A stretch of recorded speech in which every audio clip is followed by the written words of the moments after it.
बिस्मिल्लाहिर्रहमानिर्रहीम अस्सलामु अलैकुम। First year commerce video lecture के हवाले से आज लेक्चर नंबर 2 है।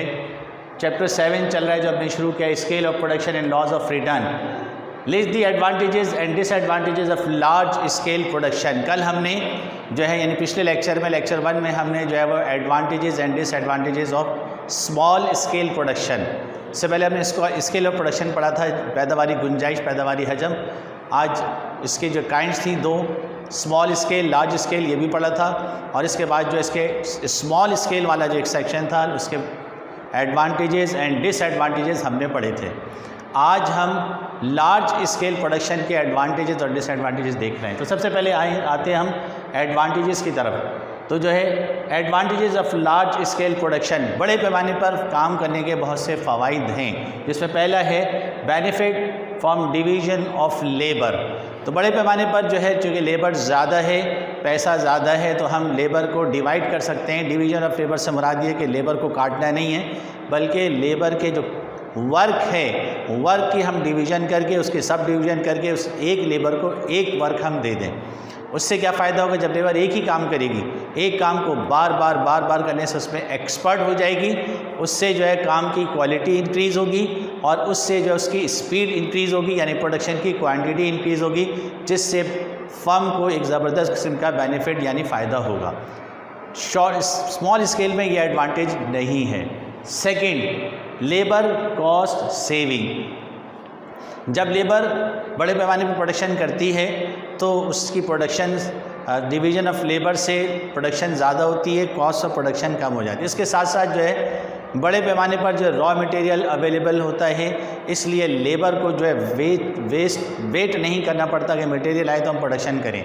स्मॉल स्केल का ये नुकसान था कि जो है वहाँ पर पैसा कम है, इसलिए जो है मटेरियल जब पैसा आएगा तो ख़रीदा जाएगा, माल की प्रोडक्शन हुई, बेचा, पैसा आया, तो उस दरमियान में जो है लेबर को खाली बैठना पड़ता है, जिससे लेबर की कॉस्ट बढ़ जाती है, चूँकि प्रोडक्शन नहीं हो रही। चूँकि जो है ज़्यादा पेमेंट करके कम प्रोडक्शन हो रही है, यहाँ पे पेमेंट तो वही है लेकिन प्रोडक्शन ज़्यादा हो रही है, इसलिए पर यूनिट कॉस्ट कम हो जाती है। तो ये एक ज़बरदस्त किस्म का बेनिफिट है जो हमें लार्ज स्केल प्रोडक्शन पे ही मिलता है। फिर saving in purchasing of raw material. Large scale production में चूँकि फर्म बड़े पैमाने पर काम होती है, पैसा बहुत ज़्यादा होता है, आवाम का पैसा कलेक्ट किया होता है कंपनी बेसिस पर, तो उसमें जो है वो पैसा ज़्यादा होने की वजह से रॉ मटेरियल जो है वो बल्क क्वांटिटी में ट्रक के ट्रक ख़रीद कर रख दिए जाते हैं, जिससे जो है वो प्राइस पर यूनिट कम हो जाती है, सस्ता जो है सामान मिलता है और मटेरियल जो सस्ता पड़ता है। स्मॉल स्केल में ये फ़ायदा नहीं था। Saving of transporting cost. फिर स्मॉल स्केल में मटेरियल ख़रीदा, 1 बोरी 2 बोरी, ट्रांसपोर्ट पे करो, फिर अगले दिन 1-2 बोरी ख़रीद रहे हैं, फिर ट्रांसपोर्ट पे करो, यानी डेली बेसिस पर ट्रांसपोर्ट पे करनी पड़ती है, तो ट्रांसपोर्टिंग कॉस्ट वहाँ बढ़ जाती है, वहाँ पे इसका डिसएडवांटेज है। लेकिन इस लार्ज स्केल प्रोडक्शन में एक ही दफ़ा 3-4 ट्रक ख़रीद के ले आए, तो एक ही दफ़ा पैसे दे दिए, तो उसमें बहुत कम ट्रांसपोर्ट होती है, तो ट्रांसपोर्ट की कॉस्ट बहुत ज़्यादा बचती है, जिससे बहुत प्रॉफिट इंक्रीज़ हो जाता है। फिर saving in buying and selling. तो बहुत सी चीज़ें इसके अलावा भी ख़रीदनी होती है, रॉ मटेरियल के अलावा जो है वो स्टेशनरी है और दूसरी चीज़ें फर्नीचर है, मशीनरी है, तो ये सारी चीज़ें भी जो है वो जो है हैवी क्वांटिटी में जो है ख़रीदी जाती हैं, जिससे वो भी लो प्राइसेस पर मिलती है। इसी तरह सेल जो करते हैं, तो सेल भी जो है वो बल्क क्वांटिटी में होती है, तो उससे भी जो है ट्रांसपोर्टिंग कॉस्ट बचती है और उससे भी जो है वो प्रॉफिट अर्निंग ज़्यादा होता है और डिमांड मार्केट जो है फैली हुई होती है, लिहाजा सेल पर भी बेनिफिट रिसीव होता है। फिर नेक्स्ट जो है वो एक्सपीरियंस एंड रिसर्च। यहाँ जितना स्टाफ रखा जाता है वो सारा जो है educated, trend and experience staff होता है, पैसे का कोई मसला तो होता नहीं है। अब एक्सपीरियंस लेबर जो काम करती है उसकी जो है प्रोडक्शन की क्वांटिटी भी ज़्यादा होती है, उसकी क्वालिटी भी ज़्यादा होती है, जिससे फर्म को जो है बेनिफिट रिसीव होता है। गो के जो सैलरी हाई पे कर रही है, लेकिन उसके बावजूद वो हाई सैलरी पे करना लॉस नहीं होता, क्योंकि वो अपनी हाई सैलरी लेने के बावजूद इतनी ज़्यादा प्रोडक्शन कर देता है कि वो इस चीज़ कवरेज हो जाती है। फिर नेक्स्ट जो है वो advertising and salesmanship benefits. तो इसमें सेल्समैन रखे जाते हैं जो एक्सपर्ट होते हैं और जो यानी कस्टमर को, ग्राहक को जो है वो बिल्कुल ब्लॉक कर लेते हैं, और यानी इस अंदाज़ में उनकी कन्वर्सेशन होती है, उनकी टॉकिंग होती है, इस अंदाज़ में वो बात करते हैं कि कस्टमर फिर कहीं जाता नहीं है। तो जो है वो सेल बढ़ जाती है। सेलमैनशिप का बेनिफिट भी होता है। फिर एडवर्टाइजिंग, चूँकि पैसे ज़्यादा हैं इसलिए जो एडवर्टाइजिंग के जितने भी रिसोर्सेज हैं जो आप पीओसी में पढ़ चुके होंगे या पढ़ रहे होंगे या पढ़ेंगे आइंदा, तो जो electronic medias, non electronic medias, जितने भी medias of publicity and advertising है उसके बहुत ज़्यादा चांसेस होते हैं। हर ज़रिए से जो है एडवर्टाइजिंग होती है, लिहाजा जो है वो एडवर्टाइजिंग से बार बार जब लोगों के जहन नॉलेज में बात आती है कि ये भी प्रोडक्ट है, मेयारी प्रोडक्ट है, तो इसको लोग ख़रीदते हैं, तो ये इससे बेनिफिट रिसीव होते हैं। फिर नेक्स्ट जो है वो हायर क्रेडिट स्टैंडर्ड। बिज़नेस को डेवलप करने के लिए अगर फाइनेंस प्रॉब्लम्स हो तो हम लोन क्रेडिट ले सकते हैं, क्योंकि इनकी प्रॉपर्टीज़ ज़्यादा होती है, इनकी लैंड ज़्यादा है, इनकी मशीनरी ज़्यादा है, एरिया प्रोडक्शन ज़्यादा है, तो इस वजह से जो है वो जो लोन देने वाला है वो सेटिस्फाइड होता है कि जो मुझे अपने लोन की रिटर्न बड़े आराम से हो जाएगी। अगर फर्म फेल भी हो जाती है तो उसकी प्रॉपर्टी को सेल आउट करके उसके पैसे मिल जाएंगे। तो आसानी से जो कर्ज़े देते हैं, तो कर्ज़ों के बहुत मौके होते हैं और कर्ज़ लेकर आदमी फिर अपने बिज़नेस को और डेवलप करके और ज़्यादा प्रॉफिट अर्न कर सकता है। तो ये इसमें एक बेनिफिट है। Use of modern techniques and machines.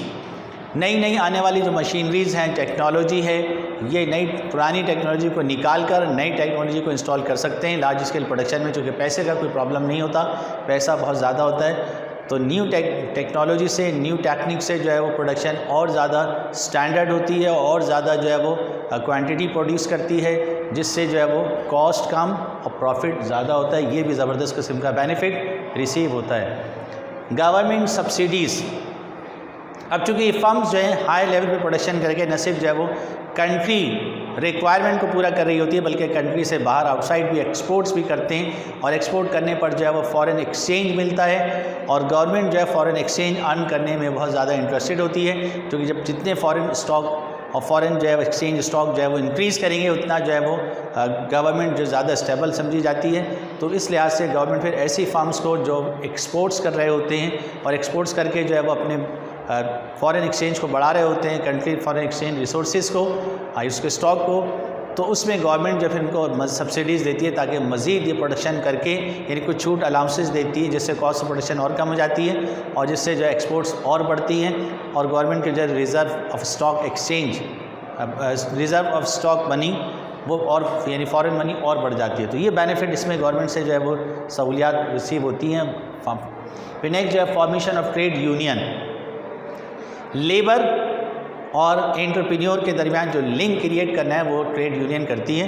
लिहाजा जो है वो बड़े बड़े जो इंडस्ट्रीज़ जहाँ 50 से अबव लेबर काम कर रही होती है, वहाँ पे लाजमी होता है, मस्ट होता है कि जो आप लेबर यूनियन फॉर्म करें। तो जो है वो अब इसमें चूँकि लेबर ज़्यादा होती है इसलिए लेबर यूनियन बन जाती है, जिसमें लेबर जो है वो एंटरप्रेन्योर के, आजिर के जो है सारे जो व्यूज़ हैं, उनकी जो थिंकिंग्स हैं, उनकी जो प्लानिंग है वो ट्रांसफ़र करती है, और लेबर को जो है वो इंसेंटिव प्रोवाइड करती है, लेबर को जो एक मोटिवेट करती है ताकि वो ज़्यादा से ज़्यादा प्रोडक्शन करें और प्रोडक्शन कंटिन्यूटी रहे। तो ये इसमें बेनिफिट है। फिर benefit of internal and external economies. Internal external economies वो हैं जो लार्ज स्केल इंडस्ट्रीज़ जो हैं एक ख़ास जगह पर कायम होती हैं, उसमें इंडस्ट्रियल एरिया होता है। जैसे हमारे जो है वो नॉर्थ कराची का एरिया है, गोदरा का एरिया, यहाँ पे सारी इंडस्ट्रीज़ जो मौजूद हैं, एक नया इंडस्ट्रियल एरिया बना है। इसी तरह जो है वो ये जो है नूरियाबाद जो है एक इंडस्ट्रियल एरिया है। इसी तरह जो है Korangi side industrial area, side Karachi जो है वो मशहूर इंडस्ट्रियल एरिया है। अब यहाँ पे सारी इंडस्ट्रीज़ फॉर्म हो जाती हैं, तो इन इंडस्ट्रीज़ के करीब जो है बहुत से जो ट्रांसपोर्टर आके जो है अपने अड्डे बना लेते हैं, वहाँ ट्रांसपोर्टिंग फैसिलिटी फ़ौरन मिल जाती है। बहुत सी जो है वर्कशॉप्स बन जाती हैं जिसमें जो है वो मशीनरीज़ ख़राब हों तो फ़ौरन आपको जो है वो वर्कशॉप से इंजीनियर्स अवेलेबल होते हैं जो आपके जो है टेक्निकल प्रॉब्लम्स को सॉल्व कर देते हैं। लेबर कॉलोनीज़ करीब में बन जाती हैं, जैसे आपको लेबर जो मिलती रहती है, सब एक्सटर्नल इकॉनमीज़ कहलाती हैं। आपको दूर से हायर करना नहीं पड़ती, ज़्यादा कॉस्ट पे नहीं करना पड़ती, तो ये एक्सटर्नल यानी खारजी बचतें कहलाती हैं। फिर बड़े पैमाने पे मैनेजमेंट अपनी होती है, नई पॉलिसी, नई टेक्नोलॉजी से बेनिफिट इंटरनल जो है रिसीव होता है, तो ये भी इस बेनिफिट्स होते हैं। तो ये इंटरनल एक्सटर्नल दोनों बचतें जो है इसमें दोनों इकॉनमीज़ रिसीव होती हैं, जिससे जो है वो कॉस्ट ऑफ प्रोडक्शन मज़ीद कम हो जाती है और बेनिफिट और प्रॉफिट बढ़ जाता है। तो सारी जो है वो एडवांटेजेस हैं जो लार्ज स्केल प्रोडक्शन ही पर रिसीव होते हैं। फिर नेक्स्ट जो है वो disadvantages of large scale production, जहाँ फ़वाइद भी हैं वहाँ नुकसानात भी हैं। नुकसानात जो है कम हैं, फ़वाइद ज़्यादा हैं, लेकिन फिर भी हमें पढ़ने तो हैं कि इसके भी हमें देखना है। नेक्स्ट जो है वो danger of strike and log out. इसमें सबसे बड़ा ख़तरा ये होता है कि अगर लेबर अब जो महसूस करती है कि हमारे साथ जो नाइंसाफ़ी हो रही है, हमें पूरे जो है वो राइट्स नहीं मिल रहा है, तो उस सूरत में जो है लेबर जो है वो लेबर यूनियन की मदद से स्ट्राइक कर देते हैं, हड़ताल कर देते हैं, जिसकी वजह से प्रोडक्शन डिस्टर्ब होती है। या जो है वो बार बार के जो स्ट्राइक से एंटरप्रेन्योर जो है परेशान हो जाता है, वो फिर जो है इंडस्ट्री को लॉक कर देता है, उसको लॉग आउट कहते हैं कि मुझे प्रोडक्शन ही नहीं करनी, तो लेबर बिल्कुल ही फारिग हो जाती है। तो अब लेबर या इंडस्ट्रियल जो भी किसी वजह से भी प्रोडक्शन डिस्टर्ब हो, इससे मुल्क की इकनॉमी को जो है बहुत ज़्यादा लॉस होता है। एक तो फर्म को भी लॉस हो रहा है और एक जो है वो इकनॉमी को भी लॉस हो रहा है। तो इससे जो है बचने के लिए जो है वो लेबर यूनियन के साथ जो है ताल्लुकात को कायम रखना, और लेबर यूनियन इसका जो सॉल्यूशन भी साथ साथ बता रहा हूँ, जो है लेबर यूनियन के ज़रिए से जो है लेबर और एंटरप्रेन्योर के जो है रिलेशंस हैं उनको कायम रखना, ताकि प्रोडक्शन कंटिन्यूटी रहे। डेंजर ऑफ ओवर प्रोडक्शन, ये भी सबसे ज़्यादा इम्पॉर्टेंट होता है कि हम ये पढ़ चुके हैं डिमांड और सप्लाई जो है, जो लास्ट चैप्टर हमने पढ़ा था इससे पहले, determination of price for durable goods और इनड्यूरेबल गुड्स दोनों। तो मार्केट में प्राइस जो है डिमांड एंड सप्लाई फोर्सेस से होती है। तो लार्ज स्केल प्रोडक्शन में जो है प्रोडक्शन बहुत ज़्यादा हो रही होती है, और अगर अंडर एस्टिमेट कर लिया गया, एस्टिमेशन सही नहीं हुई, तो मार्केट में प्रोडक्शन की सप्लाई ज़्यादा हो जाएगी, जिसकी वजह से जो है प्राइसेस जो है वो डिस्टर्ब हो जाएंगी, प्राइसेस डाउनफॉल हो जाएगा। तो इसलिए जो है वो प्राइसेस डाउनफॉल होते ही लॉस शुरू हो जाएगा। तो ये डेंजर, ये नुकसान का ख़तरा होता है। तो इसे सही तौर पर मार्केटिंग स्ट्रेटजी यूज़ करनी पड़ती है, मार्केटिंग पॉलिसी यूज़ करनी पड़ती है। मार्केट का सर्वे करके मार्केट में कितने प्रोड्यूसर्स हैं, कितने सप्लायर्स हैं, उनकी क्या क्वांटिटी ऑफ सप्लाई है, उसी हिसाब से जो प्रोडक्शन करना, ताकि डिमांड और सप्लाई की, जैसे आजकल जो पूरी दुनिया में हम देख रहे हैं कि जो पेट्रोल से मुतालिक बड़ी जो है वो प्रॉब्लम्स हो रही हैं, ख़ासतौर पर सऊदी अरब को, क्योंकि वो उनका सारा दारोमदार जो है पेट्रोल एक्सपोर्टिंग पर ही है, और मार्केट में पेट्रोल सप्लाई बढ़ने की वजह से पेट्रोल की प्राइसेस जो है वो इतनी डाउनफॉल हो गई थी कि एक दिन ऐसा भी था कि माइनस में जो है वो चली गई थी कि आप जो है वो हमसे पेट्रोल फ्री में ले जाएं। तो लेकिन अब ये सूरत हाल नहीं, एक आध दिन के लिए थी, लेकिन इतना जो है वो नीचे डाउनफॉल ओवर सप्लाई की वजह से है। तो इसको कंट्रोल करना, इसकी प्लानिंग करना। फिर नेक्स्ट जो है डेंजर ऑफ मोनोपोली, यानी जो है वो इजारादारी।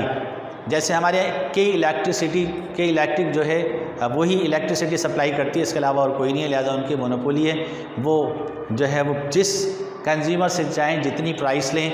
अब उन्होंने जो कैटेगराइज़ कर दिया कि 200 यूनिट से ज़्यादा की प्राइस अलग है, रेट अलग है, 300 के से ज़्यादा के रेट अलग है, 500 से ज़्यादा आप जो है यूनिट्स कंज्यूम करेंगे उसके रेट अलग हैं, एक ही कंज्यूमर से डिफरेंट रेट ले रहे हैं, तो ये इनकी मोनोपोली है। फिर इसी तरह जो है वो हाउस होल्ड जो हैं उसके जो है वो अलग जो है उनके चार्जेस हैं, कमर्शियल यूज़ करने वालों के चार्जेस अलग हैं, रेट तो हालांकि इलेक्ट्रिसिटी उनकी जो कॉस्ट ऑफ प्रोडक्शन है वो तो यही है, एक ही है, लेकिन ये अपनी सेल प्राइस जो है अलग अलग ले रहे हैं, और कोई मार्केट में है ही नहीं। फिर जैसे चाहे वो जितना चाहे जो एरियर लगा देते हैं, जितना चाहे जो है वो फ्यूल एडजस्टमेंट चार्जेस लगा देते हैं, अदर चार्जेस क्या हैं कुछ नहीं पता, वो इसमें लगा देते हैं। तो उनकी मोनोपोली है, चूँकि उनके मुकाबले में कोई नहीं है। तो ऐसे ही अगर जो है वो लार्ज स्केल प्रोडक्शन होती है तो इसमें 2-4 इंडस्ट्रीज़ मिलके जो है अपनी मोनोपोलिस्टिक बना लेती हैं, मोनोपोलिस्टिक कंपटीशन हो जाता है, वो आपस में जो है मिलकर जो है वो मोनोपोली बनाकर अपनी प्राइसेस को हाई करती हैं, जिससे जो है वो इकनॉमी में नुकसान होता है, डिमांड कम होती है, प्रोडक्शन कम होती है, और जो है वो जो मुल्क में प्रोडक्शन कम होने से नेशनल इनकम पर, कौमी आमदनी पर इफेक्ट पड़ता है। तो ये एक इसका डिसएडवांटेज है। Dangers of unequal distribution of wealth. Unequal distribution of wealth से मुराद ये कि जो लेबर जितना काम कर रही है उसको उतने ही सिला मिलना चाहिए। तो अब चूँकि मोनोपोली होती है और कोई है नहीं इंडस्ट्री, तो उसी में जो है वो लेबर को मजबूरन काम करना पड़ता है। तो इसलिए जो है यानी उसी लाइन से मुतालिक बात हो रही है। अब एक लाइन की लेबर एक्सपर्ट है, मिसाल के तौर पे इंडस्ट्री में जो है वो मास्टर है किसी चीज़ का, सिलाई मास्टर है, तो वो गारमेंट सिलाई मास्टर, तो वो उसको वही करना है। तो अब वो वहाँ उसकी मोनोपोली है, तो वो चाहे एक सूट के जो है वो 100 दे, 200 दे, 300 दे, वो उसकी मर्ज़ी है, चूँकि आप लेबर को वहीं काम करना पड़ेगा और कहीं है नहीं। तो ये प्रॉब्लम होती है कि जो है वो डिस्ट्रीब्यूशन ऑफ वेल्थ जो है वो इक्वल नहीं हो रही, जो उसको देनी थी सैलरी, जो उसको वेज पे करनी थी वो नहीं हो रही।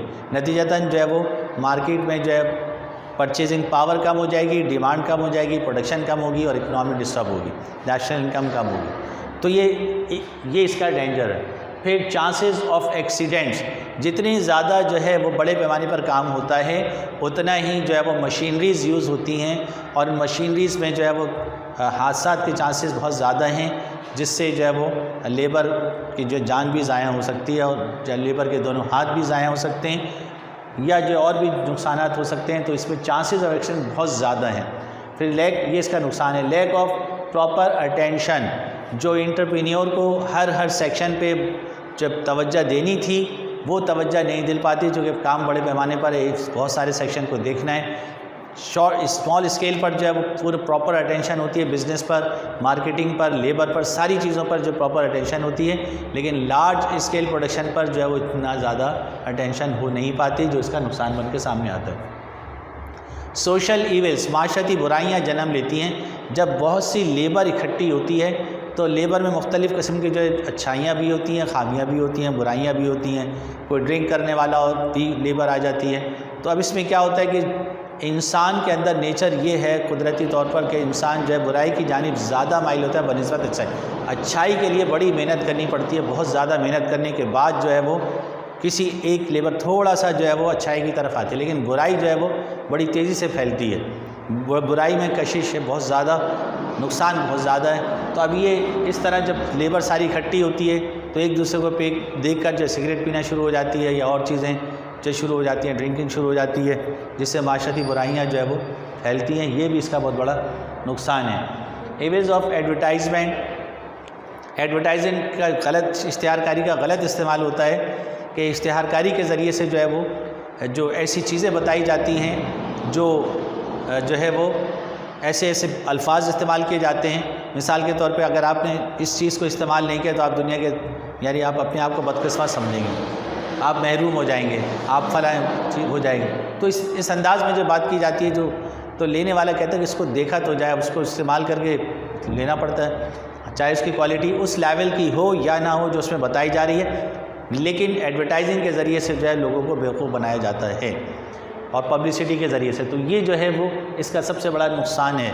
एक मुझे बचपन में ड्रामा देखा था, अभी इंटरनेट पर शायद मौजूद है, अलिफ नून अल्लाह नन्ना। उसमें जो है वो एक जो है वो बनाते हैं शैम्पू, और वो शैम्पू बनाकर उसकी एडवर्टाइजिंग करते हैं, खूब ज़बरदस्त एडवर्टाइजिंग करते हैं। अब जो शैम्पू यूज़ करता है इस लिहाज से कि मेरे बाल बड़े होंगे ख़वातीन में भी, तो पता चला वो गंजे हो रहे हैं। तो यानी ये ऐसा ही मज़ाहिर प्रोग्राम, तो उसमें क्या है कि इश्तिहारकारी के ज़रिए से लोगों को बेवकूफ़ बनाकर जो है वो अपनी प्रोडक्ट को सेल किया जा रहा है। तो ये इसका सबसे बड़ा नुकसान है। फिर जो है वो डिपेंडिंग कंट्रीज़, बाज़ वक्त जो है इतनी ज़्यादा बड़े पैमाने पर प्रोडक्शन होती है कि वो एक मुल्क ही के लिए जो है वो सूटेबल होती है, वो मुल्क प्रोडक्शन करता है, तो बाकी ममालिक जो है उस पर जो है वो डिपेंड करने लग जाते हैं।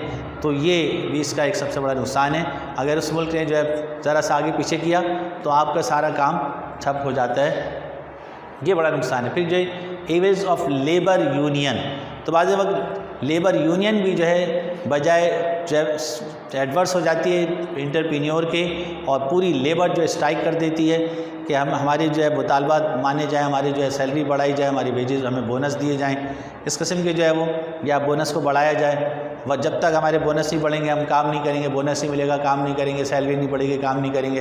बार बार जो धमकियाँ देकर अब लेबर यूनियन के लेबर पावर में आ जाती है लेबर यूनियन की वजह से, तो अपने यानी जो गैर ज़रूरी मुतालबात हैं उनको भी मनवाने के लिए जो है लेबर यूनियन जो है सहारा, लेबर जो है लेबर यूनियन का सहारा लेते हैं, और ज़्यादातर लेबर यूनियन फिर लेबर ही का काम देती उसके साथ होती है।